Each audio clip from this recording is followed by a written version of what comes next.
Quand il regarde un sentiment donné, ce sentiment se termine, et il y a alors un état d'attention qui entraîne une nouvelle qualité d'énergie.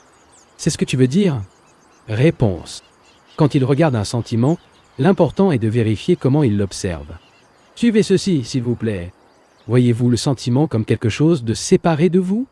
Certainement oui. Je ne sais pas si vous avez vécu, et j'ai trouvé que lorsque vous regardez un sentiment, ce sentiment se termine. Mais même si le sentiment est terminé, si un observateur, un spectateur, un capteur, un penseur, qui reste séparé du sentiment, existe toujours, il y a toujours une contradiction. Il est donc très important de comprendre comment un sentiment est observé. Prenez par exemple un sentiment très commun, une jalousie. Nous savons tous que c'est. Eh bien, lorsque vous regardez ce sentiment, vous êtes l'observateur de la jalousie, comme une chose distincte de vous-même. Essayez de modifier la jalousie, changez-la, justifiez-la, etc., etc., etc. Il y a donc un être, un capteur, une entité séparée de la jalousie à laquelle il observe. Momentanément, la jalousie peut disparaître, mais elle revient. Et cela revient parce que cela ne réalise pas vraiment que la jalousie fait partie de son être. Vous êtes de la jalousie? Ce sentiment n'est pas quelque chose d'intervalle. Quand il est jaloux, tout votre être est jaloux, puisqu'il est envieux et passionné en possession. Veuillez ne pas dire « Il n'y a aucune partie de moi qui est céleste, spirituelle, et donc sans jalousie ». Lorsque vous vous trouvez vraiment dans un état de jalousie, il n'y a que de la jalousie et rien de plus. Par conséquent, il est important de savoir comment regarder, comment entendre. Regardons cela plus en détail. Lorsqu'une personne est jalouse, observez ce qui se passe. Ma femme ou mon mari regarde quelqu'un d'autre et vient un certain sentiment, associé à cette frivolité, à celui que nous appelons l'amour. Ou il y a quelqu'un plus intelligent que moi, ou a un corps plus beau, et encore une fois, cette sensation est présentée. Au moment où cela se produit, j'appelle le sentiment. Voir, s'il vous plaît, quoi cela se produit. Suivez étape par étape. C'est un processus psychologique très simple, car vous devez savoir si vous l'avez observé en vous-même. J'ai un certain sentiment et vous donne un nom. Je vous donne un nom parce que j'ai besoin de savoir ce qu'il est, et je l'appelle la jalousie. Et ce mot est le produit de ma mémoire du passé. Le sentiment lui-même est une nouvelle chose qui s'est soudainement manifestée, spontanément, mais je l'ai identifié en lui donnant le nom. Donnant son nom, je pense que j'ai compris. Et donc, que s'est-il passé? Le mot a interféré avec mon observation du fait. Je pense que j'ai compris le sentiment en l'appelant la jalousie, mais en fait, je ne l'ai fait que dans la structure des paroles de ma mémoire, ainsi que toutes les anciennes impressions, explications, condamnations et justifications. Mais le sentiment lui-même est nouveau. Ce n'est pas une chose d'hier. Cela ne devient hier que lorsque je lui donne un nom. Si je regarde sans vous nommer, alors il n'y a pas de centre d'où je cherche. Voyez-vous cela? Toi, vous efforcez-vous autant que moi? Ce que je dis, c'est que le moment où nous appliquons un nom, un label, ce sentiment, nous l'adaptons à la structure du vieil homme. Et le vieil homme est l'observateur, l'entité distincte, composée de mots, d'idées, d'opinions, sur ce qui est correct et de ce qui est incorrect. Par conséquent, il est très important de comprendre le processus de dénomination et de perception de la façon dont le mot « jalousie » survient instantanément. Mais s'il ne nomme pas le sentiment, et cela nécessite une perception extraordinaire et une grande somme de compréhension, alors vous verrez qu'il n'y a pas d'observateur, pas de penseur, il n'y a pas de centre de l'endroit où vous jugez, et que vous ne différez pas du sentiment. Il n'y a pas de vous qui ressentez le sentiment. La jalousie, en presque tous, est devenue une habitude, et comme chaque habitude, a une continuité. Briser l'habitude signifie simplement le percevoir. Faites attention à cela. Ne dites pas « c'est terriblement d'avoir cette habitude, je dois le changer » et en être libéré. Mais soyez conscient de lui. Être conscient d'une habitude. Être conscient d'une habitude signifie ne pas le condamner, mais simplement l'observer. Si vous aimez une chose, regardez-la. Ce n'est que lorsque je ne l'aime pas que le problème se pose de la façon de s'en débarrasser. En utilisant le mot amour par rapport au sentiment que nous appelons la jalousie, j'espère que vous comprenez ce que je veux dire. Aimer la jalousie, c'est ne pas rejeter ou condamner ce sentiment.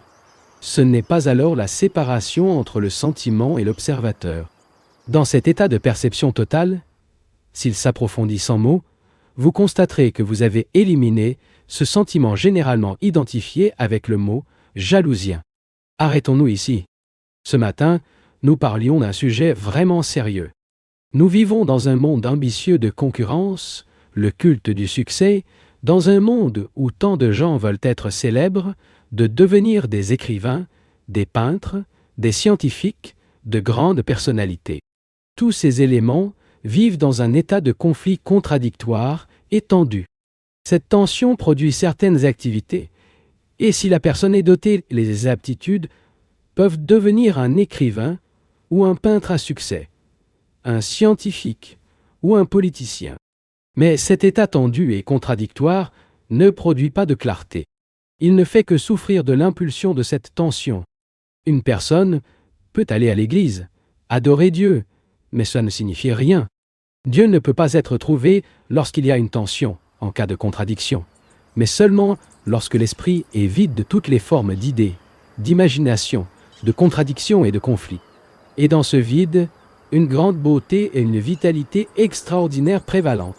Nous avons parlé de l'action sans aucune idée, car, comme je l'ai souligné, la pensée est une réaction de notre mémoire. La pensée est toujours limitée et conditionnée par le passé et ne peut donc jamais produire la liberté. Je considère qu'il est important de comprendre ce fait. Psychologiquement, il ne peut y avoir de liberté si le processus de pensée défensif n'est pas entièrement compris. Et la liberté, qui n'est pas une réaction à quelque chose, ni ne signifie que l'opposé de la non-liberté, est essentielle, car ce n'est que dans la liberté que nous pouvons faire des découvertes. Seul l'esprit libre peut percevoir le vrai. La vérité n'est pas quelque chose qui a une continuité et peut être maintenu par la pratique ou la discipline. Cependant, c'est quelque chose de perceptible en un éclair. Cette perception de la vérité ne se produit pas grâce à une forme de pensée conditionnelle et il est donc impossible pour la pensée d'imaginer, de concevoir ou de formuler le vrai. Pour bien comprendre ce qui est vrai, il a besoin de liberté. Pour la plupart d'entre nous, la liberté n'est qu'un mot ou une réaction ou une idée intellectuelle que nous servons d'évasion à notre esclavage, à nos souffrances, à notre routine quotidienne ennuyeuse. Mais ce n'est en aucun cas la liberté. La liberté n'est pas obtenue par la recherche. Car la liberté ne peut pas être recherchée. Il ne faut pas trouver. Seule la liberté vient lorsque nous comprenons tout le processus d'esprit qui crée leurs propres barrières, leurs propres limites, leurs propres projections à partir d'un contexte conditionné et conditionnel. Il est très important que l'esprit religieux comprenne ce qui est au-delà de la parole, au-delà de la pensée, au-delà de toute expérience. Et pour comprendre ce qui transcende toute expérience, à être avec elle, voir profondément, en un éclair, l'esprit doit être gratuit. À propos de tout cela, nous avons déjà parlé et vu comme l'idée, le concept, le modèle, l'opinion, le jugement, ou toute discipline formulée, empêche la liberté d'esprit. Et cette liberté apporte le sien à la discipline, qui n'est pas la discipline du conformisme, de la répression ou de l'adaptation, mais une discipline non produite par la pensée pour une raison. Certes, dans un monde déroutant, où il y a tellement de conflits et d'émergences, certainement dans un monde déroutant, où il y a tellement de conflits et de souffrances, il est urgent de comprendre que la liberté est l'exigence primordiale de l'esprit humain, et pas le réconfort, pas le moment de plaisir du passager, ni la continuité de ce plaisir. Une liberté totale, car seul cela peut arriver au bonheur. Parce que le bonheur n'est pas une fin en soi, comme la vertu, elle dérive de la liberté. La personne libre est vertueuse. Mais l'homme qui ne pratique que la vertu pour s'adapter à la norme sociale ne saura jamais ce qu'est la liberté et par conséquent ne sera jamais vertueuse. Ce matin, je veux parler de l'essence, de la nature de la liberté, de voir si ensemble nous pouvons enquêter. Cependant, je ne sais pas comment l'orateur écoute. Écoutez uniquement les mots? Écoutez le but de la compréhension? Afin de l'essayer, si cela a été dit dans ce cas, ce qui a peu de signification. L'important est d'écouter non seulement les mots, ou d'espérer ressentir l'essence extraordinaire de la liberté, mais écouter sans effort, sans se battre naturellement. Mais cela nécessite une certaine attention. Par attention, je comprends que vous êtes complètement présent avec tout l'être. Si vous entendez, vous découvrirez par vous-même que cette liberté n'est pas quelque chose à rechercher. Il ne résulte pas de la pensée ou des aspirations émotionnelles hystériques. La liberté gagne à rechercher lorsqu'il y a toute une attention. L'attention totale est la qualité d'un esprit qui n'a pas de limite. Il n'a pas de frontières et est donc en mesure de recevoir toute impression, pour voir et entendre toute chose. Et c'est possible. Ce n'est pas quelque chose de difficile. Ce n'est que difficile parce que nous nous retrouvons liés par des habitudes. Et c'est l'un des sujets dont le respect je veux parler ce matin. La plupart d'entre nous ont de nombreuses habitudes. Nous avons des habitudes et idiosyncrasies d'un ordre physique et en même temps des habitudes de pensée. Nous y croyons et ne le croyons pas. Nous sommes patriotiques, nationalistes, nous appartenons à un certain groupe ou à un certain groupe et nous sommes remontés leur schéma de pensée spéciale. Toutes ces choses deviennent des habitudes. Et l'esprit aime vivre dans les habitudes. Parce que les habitudes nous donnent sûr, donnez-nous un sentiment de sécurité, sentiment de ne pas craindre. Une fois signé dans une série d'habitudes, l'esprit semble fonctionner un peu plus librement. Mais en réalité, il n'est pas réfléchi et inattentif. Ne vous limitez pas à entendre mes mots, mais notez comment dans un miroir, votre propre esprit, pour voir à quel point vos habitudes, les habitudes qui donnent un sentiment de sécurité ne peuvent que rendre l'esprit immoté.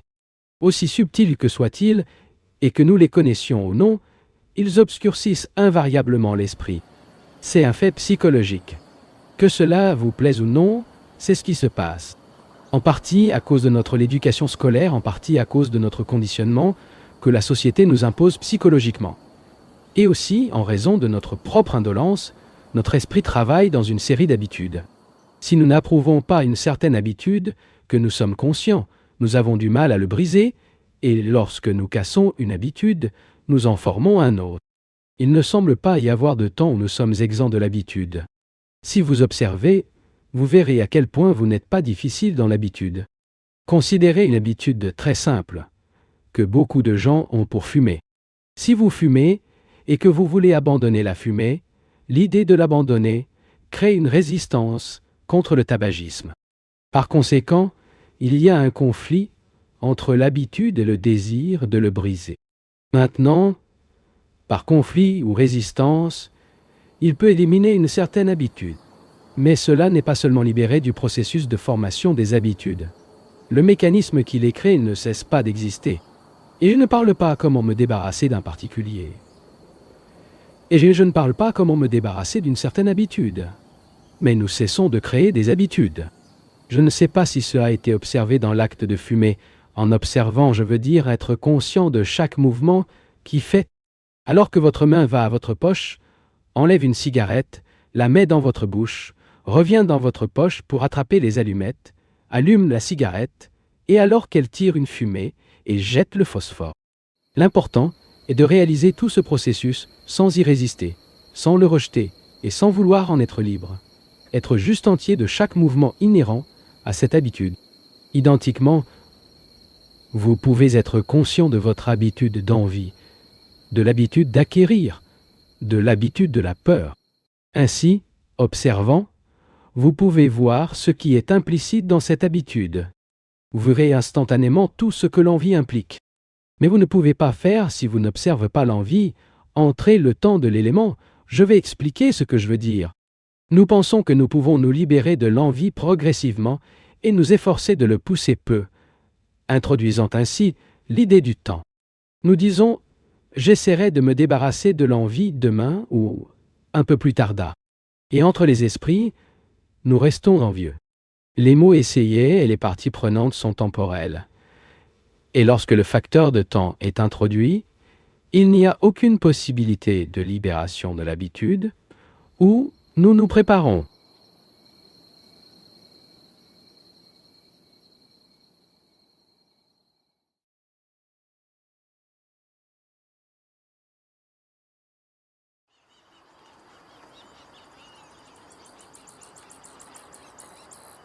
Nous avons tous de nombreuses expériences et chaque expérience laisse sa marque. Chaque pensée, chaque influence nous façonne en quelque sorte. Et c'est une chose essentielle de mourir pour tout ce que nous avons vécu afin que l'esprit devienne jeune, frais et innocent. Seul un esprit innocent qui, bien qu'il ait vécu des milliers d'expériences, est mort dans le passé. Elle peut seulement percevoir la vérité et transcender les créations humaines. Et la peur, me semble-t-il, est l'une des forces corrompues et destructrices qui rendent cette innocence impossible. La peur est le temps psychologique. Il n'y a pas de peur quand nous n'avons pas de temps psychologique. S'il n'y a pas de demain à laquelle nous déménageons et qu'il n'y a pas de souvenir du passé, la peur, à tout point de vue, cesse d'exister. La peur naît lorsque la pensée se projette à l'avenir ou se compare à ce qu'elle était auparavant. Psychologiquement, le temps est pensé, à la fois conscient et inconscient, et on pense que cela crée de la peur. Nous avons toutes sortes de peurs, peur la mort, la peur de tomber malade, la peur de la vieillesse, la peur de perdre les satisfactions que nous avons vécues, la peur de l'opinion publique, de ne pas remplir, de ne réussir, d'être personne. Comme nous le craignons, nous recherchons divers moyens d'évasion à l'extérieur et intérieur. Et pour la plupart d'entre nous, la religion est devenue un moyen extraordinaire de s'échapper à la peur. Pour comprendre la peur, nous devons comprendre le processus de pensée, tout le mécanisme de pensée. Comme je l'ai dit, il révèle entendre ce qui est dit sans être d'accord ou en désaccord, car nous envisageons des faits et non des idées. Nous envisageons des faits, qu'ils soient agréables ou désagréables. Et si nous sommes en mesure de considérer le fait que c'est la peur, écoutez tout le contenu, voir sa structure. Je suis tout à fait sûr que l'esprit sera dans un instant, sans peur. Mais nous ne savons pas comment entendre, car nous essayons toujours d'échapper à la peur. Nous voulons le dissoudre, découvrir un moyen de s'en débarrasser, découvrir son cause. Nous appelons la peur du fait, et le mot devient la plus haute importance. Pour cette raison, nous n'entendons jamais le fait. La découverte de la cause de la peur n'est pas la libération de la peur. Avec beaucoup d'analyse et de recherche, il est possible de connaître la cause de la peur. Mais après tout, nous continuons à craindre. Et si nous ne sommes pas vraiment exempts de peur, de toutes sortes de recherches, de tout type d'enquête, ne fera que produire plus d'illusions ou de défigurations. L'homme vraiment religieux, si je peux employer ce mot, n'a pas peur, psychologiquement et intérieurement. En tant qu'homme religieux, je comprends un homme total, pas celui qui est simplement sentimental ou qui échappe au monde, narcotisant avec des idées, des illusions et des visions.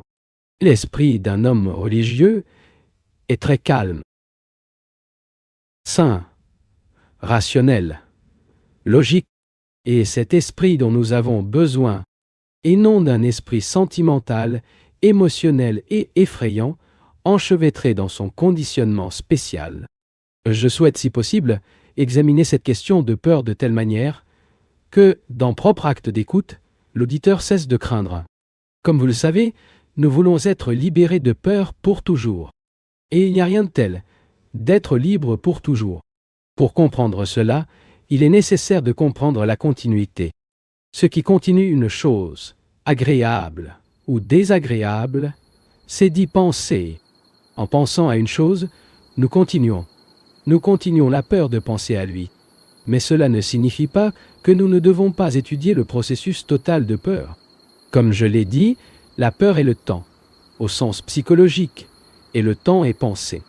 Le temps est le processus de devenir. En évitant de remplir.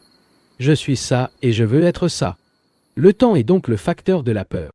Lorsque vous voyez directement en présence de quelque chose, quel que soit à ce moment-là, il n'y a pas de peur, mais de penser à vous. La pensée, elle est la réaction de la mémoire. La mémoire, dans le bon sens, est nécessaire, car sinon nous dépassons un bus en mouvement, nous prenons un serpent toxique entre nos mains. Mais lorsque la mémoire crée une réflexion comme une réaction, elle devient un obstacle et génère de la peur. C'est un fait psychologique. La mort est l'inconnu. Mais comme nous le disons que nous craignons la mort, nous n'avons pas vraiment peur de l'inconnu, mais peur de faire la connaissance.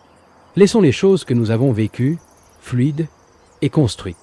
La pensée est se souvenir de la réaction connue et respective. La pensée ne peut donc jamais être libre.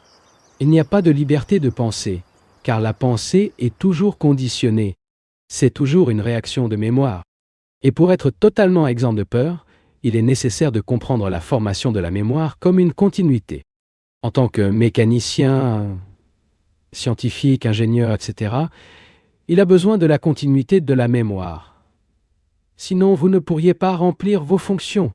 Mais la continuité de la pensée, comme un paquet de souvenirs, me rapportait à moi et aux miens et aux réactions de cette pensée conditionnée. Tout ce temps psychologique et peur. Penser à la mort, le soudain pour mettre fin à tout ce que nous savons, génère la peur et la poursuite. Ainsi, par peur de se terminer, il est nécessaire que la pensée soit terminée. Vous pouvez dire « Oh, c'est une chose staffardique. Comment puis-je éliminer la pensée? Si vous terminez toutes les pensées, comment puis-je gagner mon gagne-pain? Comment puis-je continuer à mon travail demain? » Et il existe deux espèces de pensées différentes. Penser à remplir une fonction et penser au sens du service de cette fonction comme moyen d'acquérir une position. La continuité psychologique de la pensée qui se forme lorsque nous utilisons la fonction comme moyen d'acquérir l'autorité, la position, le prestige. C'est cette continuité qui génère de la peur. Ayez la gentillesse de m'entendre. Cela ne signifie pas que je devrais accepter ce que je dis, mais écoutez simplement. Je ne te dis pas de fable, je ne te dis rien d'extraordinaire. Je signe simplement le fait que le temps, au sens psychologique, provoque la peur. Le temps est le véhicule de la pensée. Et l'homme qui veut être complètement libre de la peur a finalement tendance à penser. Cela nécessite l'attention, pas la concentration, mais toute une attention à chaque pensée. Si vous pouvez faire attention à chaque pensée, importante ou sans importance, profondément significative ou sans beaucoup de signification, vous verrez que dans cet état d'attention totale, la fin de la pensée se produit. Nous avons des habitudes de pensée, des habitudes sexuelles, une multitude d'habitudes qui peuvent être conscientes et inconscientes. Et il est avant tout difficile de percevoir des habitudes inconscientes. Socialement et à l'école, nous sommes éduqués dans cet élément de temps. Toute notre psychologie est basée sur le temps, dans l'idée qu'il y aura enfin la fraternité et la paix. Mais pour l'instant, nous devons passer par toutes les horreurs de la guerre. Eh bien, c'est peut-être une libération instantanée de cette idée d'atteindre progressivement une partie, de transcender progressivement une chose et de devenir progressivement libre. Pour moi, la liberté n'est pas une question de temps. Il n'y a pas de demain où nous serons libres de l'envie, où nous acquérons une certaine vertu. Et s'il n'y a pas de lendemain, il n'y a pas de peur non plus, il n'y a qu'une vie complète maintenant. Le temps a cessé d'exister complètement, et il n'y a donc pas de formation d'habitude. Avec le mot « maintenant », je me réfère au cadeau immédiat. Et cet état immédiat n'est pas une relation avec le passé, pas une empreinte de l'avenir. Il n'y a qu'un moment de perception totale. Toute notre attention est là, dans le maintenant. Certes, chaque existence est dans le présent. Vous voulez ressentir une immense joie et une souffrance intense, peu importe. Tout cela ne se produit que dans le présent immédiat. Cependant, par la mémoire, l'esprit accumule l'expérience du passé et le projette à l'avenir. Conscience de votre propre esprit. Notez comment il fonctionne, car il peut aller trop loin. Pouvons-nous libérer du passé? Le passé, en fait, est l'essence de l'habitude, composée de toute connaissance, souffrance, insulte, d'innombrables expériences que vous avez eues, non seulement individuellement, mais aussi racialement et collectivement. Vous devez vraiment sortir de cette structure du passé psychologiquement. Parce que sinon, il n'y a pas de liberté. Mais vous ne pourrez pas faire s'il y a dans votre esprit l'idée de continuité. Pour la plupart d'entre nous, la continuité compte beaucoup. Mais, après tous les comptes, la continuité dans les relations sont une simple habitude. C'est la continuité de la pensée qui soutient les limites de l'esprit. Et est-il possible de détruire, dans une explosion, cette idée de continuité et d'être libre du passé? Si nous ne sommes pas libres du passé, il n'y a pas de liberté, car l'esprit n'est donc jamais nouveau, frais et indemne. Seul l'esprit nouvel et innocent est gratuit. La liberté n'a rien à voir avec l'âge de la personne. Cela n'a rien à voir avec l'expérience. Et il veut me sembler que l'essence même de la liberté réside dans la compréhension de l'ensemble du mécanisme, de l'habitude consciente et inconsciente. La question n'est pas de mettre fin à l'habitude, mais avant qu'elle ne voie complètement la structure, vous devez observer comment se former les habitudes et comment, en rejetant une habitude ou une résistance, une autre habitude se forme. Le pertinent est d'être totalement conscient de l'habitude, car alors, comme vous le verrez, il n'y a plus de formation d'habitude. Résister à l'habitude, le combattre ou le rejeter, ne peut vous donner que vous donner continuité. Quand il combat une habitude, cela lui donne plus de vie. Et aussi la bataille elle-même devient une nouvelle habitude. Mais s'il est simplement conscient de toute la structure de l'habitude, sans aucune résistance, alors elle en sera libre, et que dans cette liberté il y a une nouvelle chose. Il est terne, somnolent, qu'il crée l'habitude et s'y accroche. La personne, tentative de tentative de tentative, attentive à ce qu'il dit lui-même, attentif aux mouvements de ses mains, ses pensées, ses sentiments, ne forment plus des habitudes. Il est très important de comprendre cela. Parce que, évidemment, alors que l'esprit s'engage à briser une habitude et avec ce propre processus, créant une autre habitude, il ne peut jamais être libre. Ce n'est que l'esprit libre qu'il peut percevoir quelque chose au-delà de lui-même. Cet esprit est religieux. Ceux qui se limitent à assister à l'église, à réciter des prières, à prendre des dogmes ou à abandonner une secte pour entrer dans un autre, n'a pas d'esprit religieux, mais simplement rejeté. Le religieux est l'esprit libre. Et l'esprit libre est dans un état d'explosion constante. Et, dans cet état d'explosion constante, il y a la perception de cette vérité qui va au-delà des larmes, de la pensée et de toute l'expérience. Peut-être pouvons-nous maintenant débattre ou poser des questions sur ce que nous avons parlé ce matin. Question.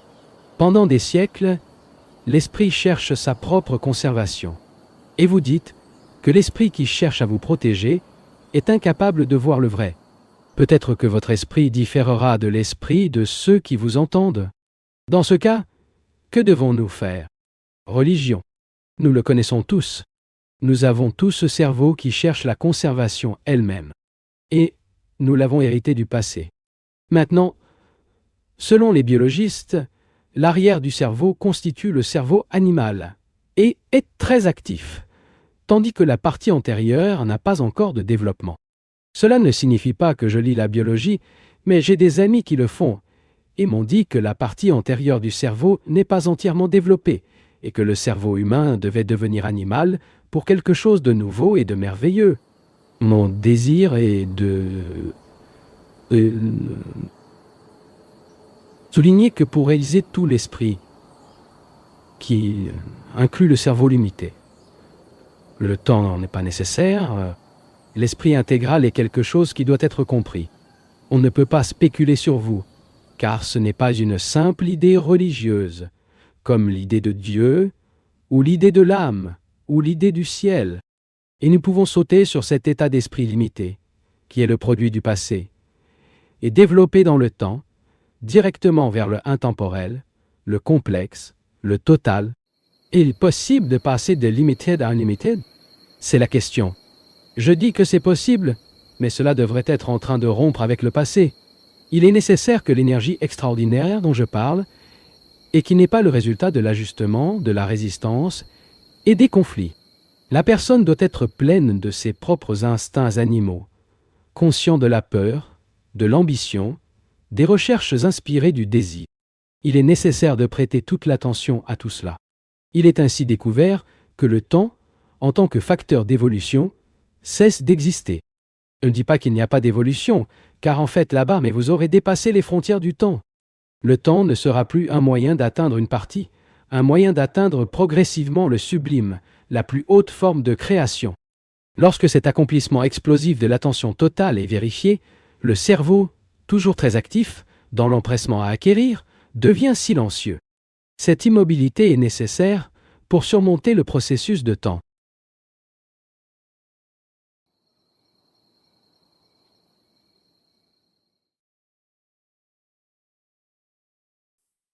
Si tu es resté jusqu'ici, c'est que ce message t'a parlé à un certain niveau. Dis-nous d'où tu nous regardes, abonne-toi à la chaîne, explore les liens dans la description pour approfondir ta réflexion, car peu vont jusqu'au bout.